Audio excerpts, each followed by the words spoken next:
It's a brand new looking secondary from the cornerback room to the safety room. You are Locked On Sun Devils, your daily podcast on the Arizona State Sun Devils, part of the Locked On Podcast Network, your team every day.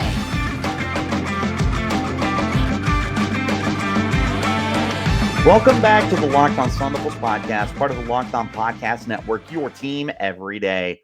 My name is Richie Bradshaw, and I will be your guide for everything Arizona State Sun Devils.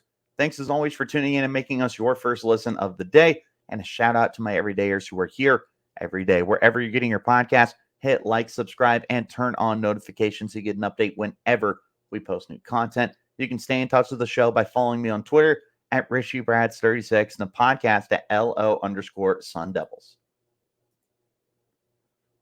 Today's episode is brought to you by FanDuel. Make every moment more. New customers, join today and you'll get $150 in bonus bets if your first bet of $5 or more wins. Visit FanDuel.com/lockedon to get started. Ladies and gentlemen, welcome back in. On today's edition of the pod, we are going to be starting to wrap up this little series of going through a breakdown of each position group / each unit of the football team prior to spring ball. So we have taken a look at running backs, receivers, offensive line / tight ends, and the front seven of the defense. So if you haven't checked those out, go check those out. We're going to brush you up on everything you need to know. Today, we're going to be looking at the secondary, and this is a brand new unit. I mean, there is so much change. Of your 5 starters from last year, including Jordan Clark as your nickel, 4 of them are gone. 4 of them are gone. Shamari Simmons is the lone returner at safety. His partner in crime, Chris Edmonds, is gone. Jordan Clark is gone. Ro Torrance is gone. D Ford is gone. You have a lot of changes, and we're going to start looking at the corner room because that's probably one of the biggest concerns on the team right now. And that's not to say the guys are bad at all. What I'm saying is there are so many question marks. We just do not know what to do with that position. There's really one key returner that's going to be a starter unless he's just abysmally bad, and that's Ed Woods. And Ed Woods has been a part-time starter each of the last 2 seasons. He came on really strong at the end of the 2022 season. He did the same thing this past year while fighting with D Ford for some starting time, but he is now the guy. He's number 1. So unless Ed Woods comes out and wets the bed and proceeds to just play terrible this year, and I don't see that happening. I think Ed Woods is more than quality.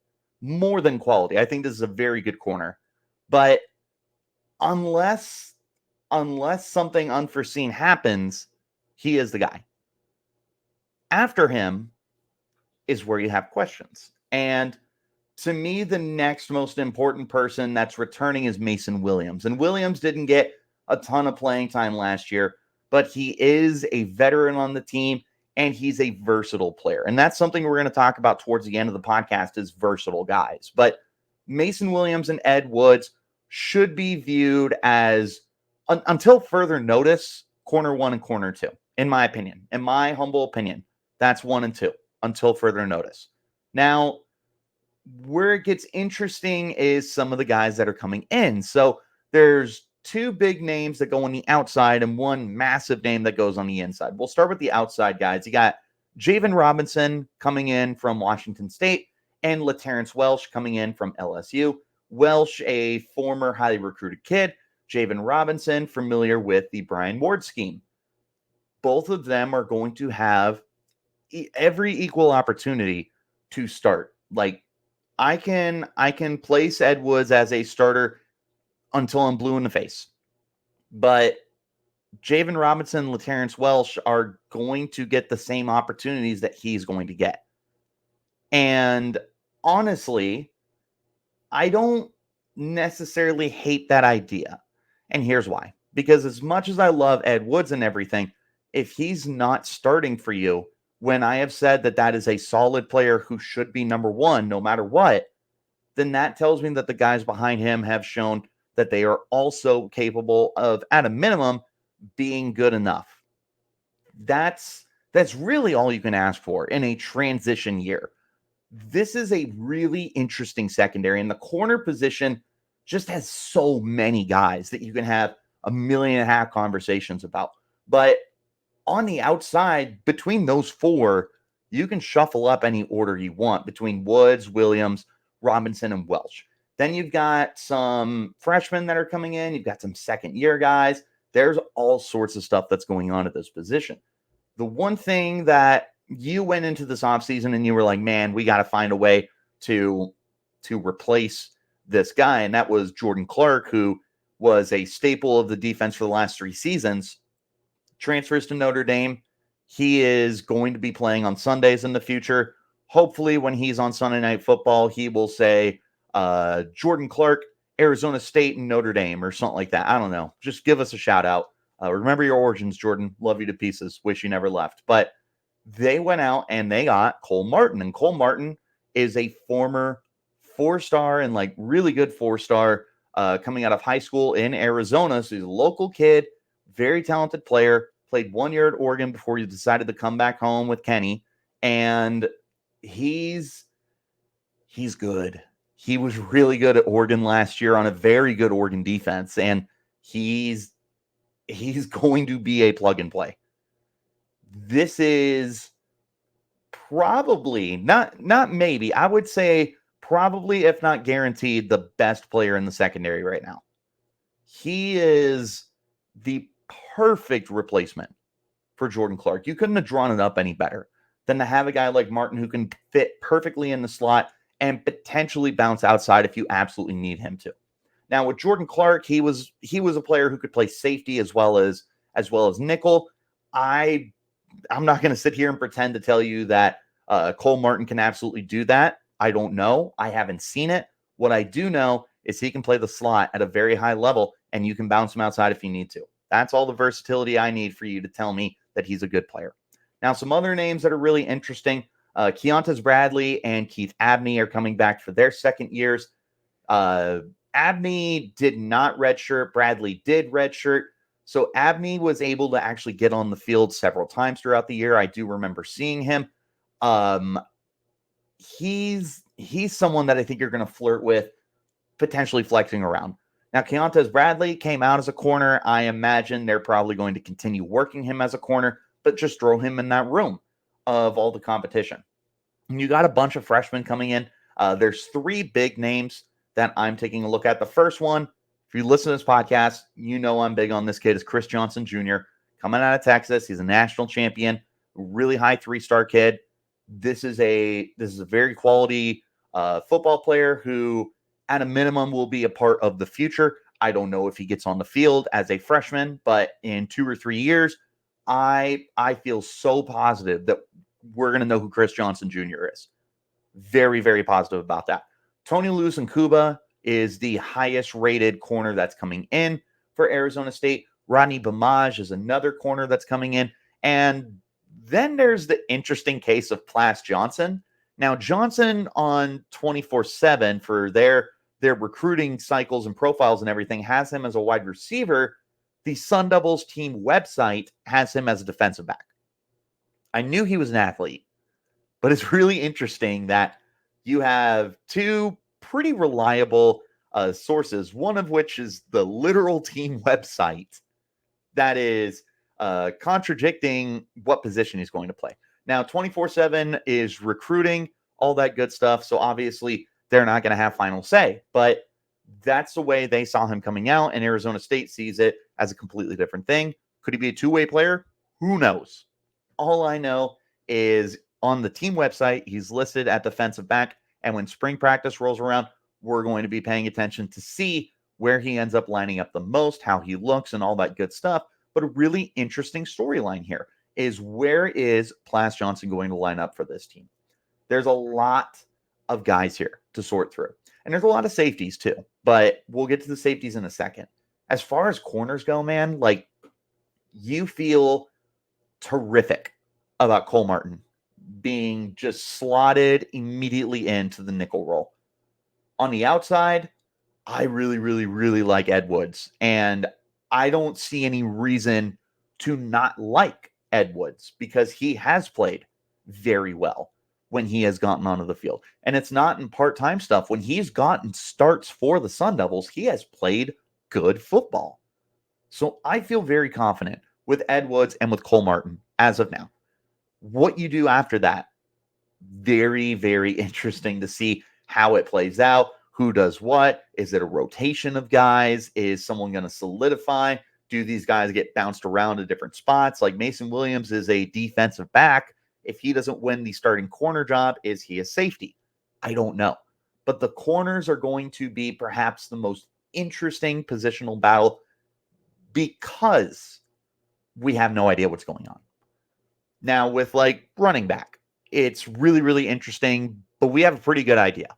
Offensive line, it's really, really interesting, but we can kind of sort through what should happen. Corner, nobody is safe. Cole Martin is safe, and even then, he's a transfer coming in. He's not guaranteed nothing. But that's the closest you're going to get to guaranteed at corner right now. You could roll out 2 starting freshmen. You could roll out 2 transfers. You could roll out Woods and Williams or a combination of guys. There's all sorts of stuff that can go on at the corner spot. Really interested to see how everything shakes out. But of course, the secondary on the back end, the very, very back end, the safety spot, not the secondary spot, the safety spot is another position for the team that's going to be interesting, but for a much different reason. And we're going to get into that in just one moment. This is the Locked On Sun Devils podcast, part of the Locked On Podcast Network, your team every day. Grocery bills are so expensive these days, but now they don't have to be. Start getting cash back on your grocery shopping with the free Ibotta app and get cash back every time you shop. Ibotta is a free app that gives you the most cash back every time you shop on hundreds of items, from groceries to beauty supplies to toys. So you can make sure you're beating inflation no matter what you're purchasing. The average Ibotta user earns $256 a year. That could cover the cost of an entire shopping trip. So you can buy that flight that you've been eyeing. You can go to that game that you've been dying to go to. Or you can go out to that fancy restaurant and get the dinner that you've been craving. Other apps give you points that don't amount to much. With Ibotta, just add your offers in the app, upload your receipt, and you get real cash that you can cash out to your bank account, PayPal, or gift cards. Join over 50 million users and earn cash back every time you shop from over 2,700 brands and retailers, including Lowe's, Macy's, Sephora, Best Buy, and more. Right now, Ibotta is offering our listeners $5 just for trying Ibotta and using the code LOCKEDONCollege when you register. Just go to the App Store or Google Play Store and download the free Ibotta app to start earning cash back and use code LOCKEDONCollege. That's IBOTTA in the Google Play or App Store and use code LOCKEDONCollege. As always, I appreciate you guys for tuning in and making us your first listen of the day. Wherever you're getting your podcast, hit like, subscribe, and turn on notifications. And check out Locked On Sports Today, streaming on YouTube and on Amazon Fire 24/7. Stay up to date with the biggest news in college and pros across all your leagues. Let's talk about the safeties. Now, I kind of teased it as this is a very, very interesting position for a different reason than corner. Now, when we look at corner, it's so interesting because we don't know what's going to happen. And with safety, we don't either. The difference is corner has a lot of unknowns. Most of the guys out there don't have a lot of playtime experience or starting experience. The safeties, that's the opposite. We start with Shamari Simmons, and Simmons played last year for the Sun Devils, and he was your leading tackler. He had 2 interceptions. He had a fumble recovery. He did a little bit of everything for you, and he did it at a high enough level that, again, really, really want to emphasize, nobody's guaranteed a job. But in a world where we're talking about it, yes, he should have a job locked up. It's not safe. Nobody's job is safe, but he should have a spot locked up right now. He does a little bit of everything. He's going to come into this year as your veteran throughout the entire defense, front seven and the secondary. Shamari Simmons is going to be the one guiding these guys, guiding this unit. It's going to be on Simmons. And he's a good player, too. It's not like you're just plugging in Joe Schmo because he's been in college for 6 years. Not the case. Next to him, who knows what we're doing? The one who I have very high expectations for is Xavion Alford. And Alford had to sit out last year because of the NCAA's BS ruling on two-time transfers. Alford is back. And this kid has it. He's got that it factor, and he's somebody that can create turnovers. We saw it during his time at USC. He did not get on the field at Texas. Now he's at Arizona State. He looked like your best secondary player last year during training camp. Better than Torrance, better than anybody else. He looked like the one, and it was taken away from him because of the NCAA. Well, he's back. He's going to have a chip on his shoulder. And this is the guy who, for a team that did not force turnovers last year, it feels like Alford is the solution. By himself, Alford feels like instant, like, boom, all fixed. You put me back there. I'm going to get 3 interceptions. I'm going to get 4 interceptions. Whatever. I'm going to break up a handful of passes. That's what it feels like you're getting when you plug in Alford. He's got game experience. He just had to sit out last year. But if you're also interested in guys with game experience, then let me introduce you to Myles Rouser, better known as Ghost. Myles Rouser is going to be coming from New Mexico State. And in his time with the Aggies, that's what they're called, he was pretty darn successful. Last year, he had 1 interception, but it went with 70 tackles. He had a forced fumble.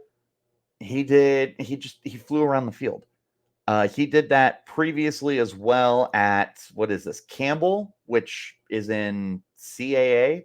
I don't even know where that is, not going to lie. Sorry, Campbell alumni. But he balled out at New Mexico State. And you'll notice there was another New Mexico State guy that we talked about yesterday, and Keyshawn Elliott, the linebacker.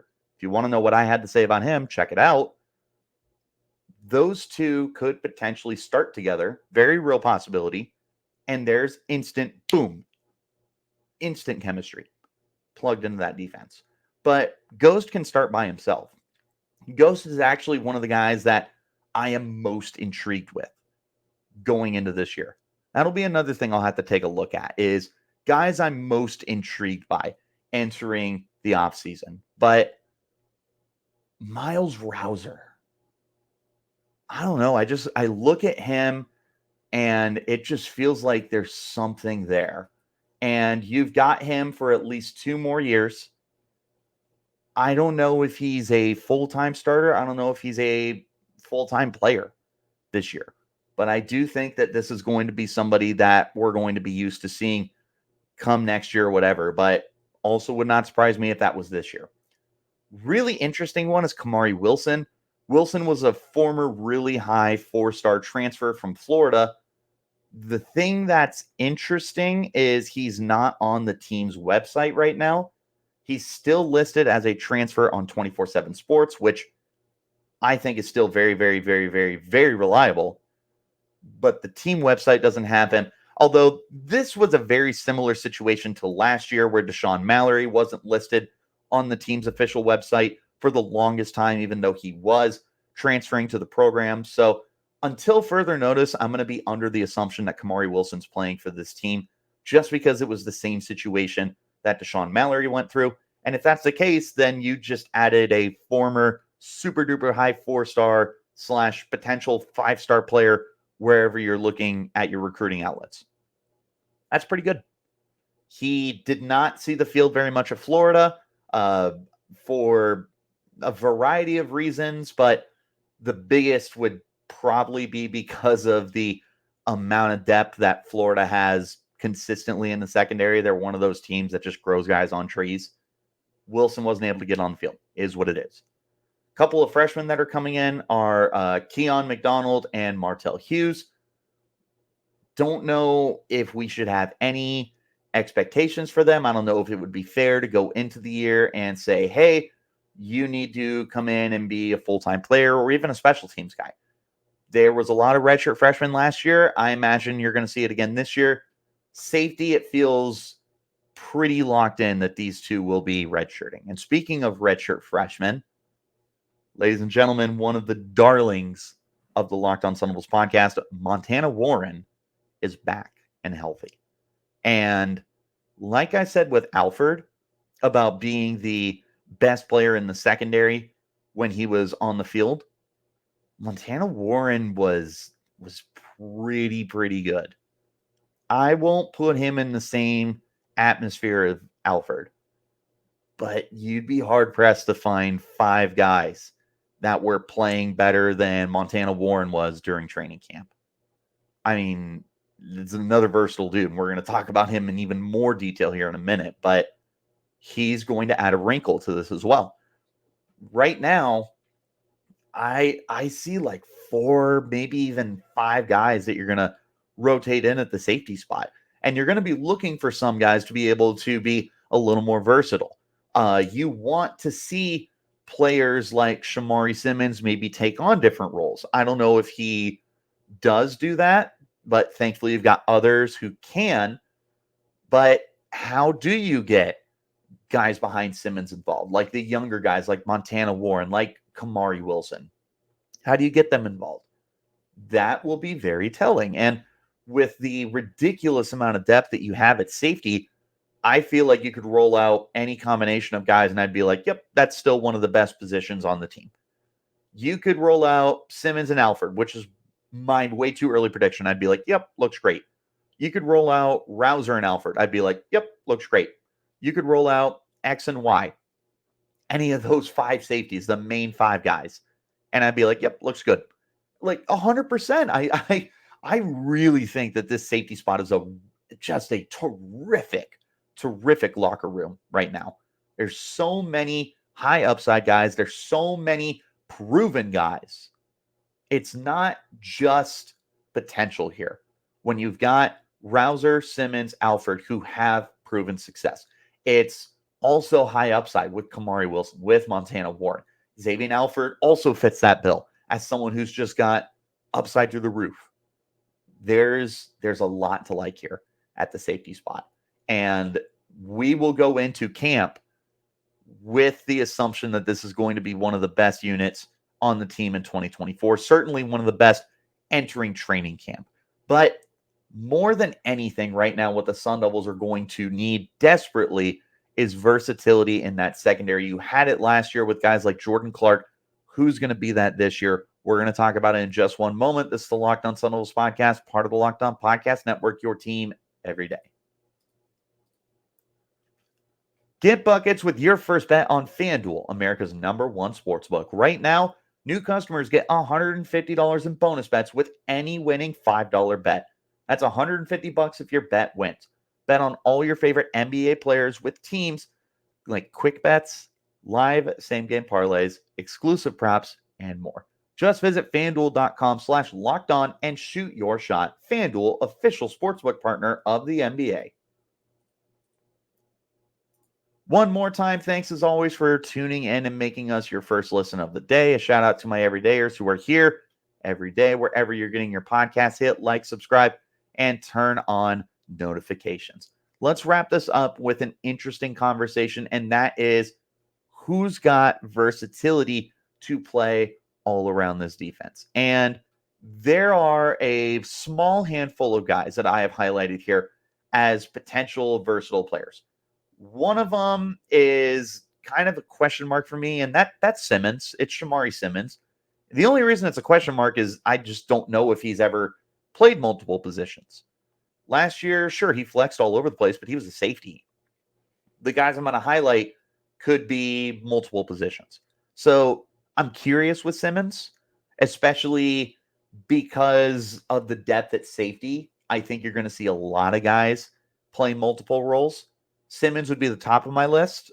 I'll be paying attention to it. I will have to ask him about it when I get a chance to talk to him. These three, though, definitely feel like you're going to see him play more roles than one. Starts with Cole Martin. Yes. Absolute stud at nickel. One of the absolute best case scenarios you had when you lost Jordan Clark was bringing in Cole Martin. If the situation arises where he needs to be moved outside, I trust him for now until further notice. You don't just move from inside to outside and suddenly lose all your coverage instincts. Is it different? Absolutely, it's different. It's a whole other world to be playing on the boundary compared to playing inside. But in the same breath, you still have the same instincts. I believe in a worst case scenario, you can bump Cole Martin outside. But in a best case, he gets to stay at nickel. And who knows, maybe the Sun Devils and Brian Ward and Brian Carrington will experiment with Cole Martin in the Jordan Clark role and have him play close to the line of scrimmage and have him play safety and drop him. Like, they did so many different things with Jordan Clark last year. And over the whole career that Jordan Clark has had at Arizona State, the story has been versatility. That's hard to replace. So there's big expectations here that are being placed on Cole Martin. But rather than placing the expectations, I would rather go on record as saying I believe he can do multiple roles. But in an ideal world, he'll stay in nickel. But if he's asked to do more, I believe in him too. Next guy, Macen Williams, already highlighted this. Williams is a defensive back. He's a corner. He's a safety. Find a spot for him. Like I said earlier, this is just a football player. He's not going to be locked into a position for me. He's just somebody that I know I can put him at multiple spots in the secondary, and I know that I can trust him to play up to his level. Is he a boundary corner by nature? Is he a safety by nature? Who knows? What his role is going to be in 2024, however, is going to be similar to what it was last year, where they just kind of have him in multiple roles as depth, as leadership, as potential playing time. I see him in that same role. And like I said, I also would not be surprised if he was your number 2 corner opposite of Ed Woods. He's been here a minute. He knows what is being asked of him. He knows the expectations. He knows what he is supposed to do. Don't be surprised if he's corner number 2. That's all I'm saying. Last guy to highlight, Montana Warren. Warren was playing everywhere during training camp. They played him in the slot. They played him deep. He played and near the line of scrimmage, and he made plays. Number 18 was just flying all over the football field. You could not find very many plays where he wasn't right near the football. It felt like every time the ball was thrown, you saw number 18 in the vicinity. And I still don't think I pronounced that right. He is always in the same zip code as the football. It's phenomenal. And now he's 100% healthy. So if that's the case, and you've got a safety room that's really deep, but you've got a player that's as talented as Montana Warren, you find a spot for him. Take what I say about the offensive line. I've said this many times. Start your best 5. Figure out positioning later. Get your 5 best offensive linemen on the field. Now, that doesn't mean you're going to roll out 5 tackles. Obviously, there are certain parameters you need to fit. But you can apply that to the secondary here. Put your 5 best guys on the field and find a way to use them. Maybe you roll out a secondary that looks like Ed Woods, Macen Williams, Cole Martin, Shamari Simmons, Xavion, Alford. But maybe you are subbing out Cole Martin from nickel to outside, and you're putting Montana Warren on the inside. However it ends up looking, Just get your 5 best players on the field. Get your 6 best players on the field. Whatever package you're running in your secondary, get the best guys out there. Figure out where to put them later. There is more than enough time between the start of spring camp, which will be at the end of March, and kickoff at the end of August. A lot of time for these guys to figure out their specific niches, what they do well, where they can improve, and even more time for Coach Ward and Coach Carrington to say, we can play X player at A, B, and C. We can only have Y player do A. Whatever. There's time to figure this out. But when I look at Cole Martin, Macen Williams, and Montana Warren, I see versatility. I see 3 guys that you can maneuver around the secondary and know that you're going to get good play. Montana Warren, 100% healthy, is going to be explosive. Cole Martin is going to be dynamic on the interior. Macen Williams, just put him somewhere. Just put him somewhere. If nothing else, for the depth purposes, Macen Williams is that guy. He is absolutely somebody that you just find a role for him. Then you talk about everyone else, the freshmen, the second-year guys, the transfers. There's no shortage of competition in the secondary. And it is one of the most fun positions that I'm going to be paying attention to. One of the most fun units that I'm going to be paying attention to during spring ball. What do you guys think of the secondary? Who's your favorite guy? Who's your lineup? Give me your 5, your 2 safeties, your 2 corners, your nickel. Give me your starting 5. Anything else you want to let me know, drop it in the comments. You can hit me up on Twitter at RichieBrads36. You can find the podcast at LO_Sun Devils. But wherever you're getting your podcast, hit like, subscribe, and turn on notifications so you get an update whenever we post new content. As always, I appreciate you guys for tuning in. We will be back again Monday. There will not be a Sunday episode for basketball. However, after Thursday night's overtime thriller loss to Washington, I've got some thoughts, and we've got some basketball to catch up on. So there will be a double feature on Monday. There will be a basketball episode, and there will be a football episode. We will be wrapping up this conversation with the quarterbacks on Monday, and we will be talking Sun Devils hoops as well. So make sure that you're tuned in. I'll see you guys then. Till then, you keep it locked right here on Locked On Sun.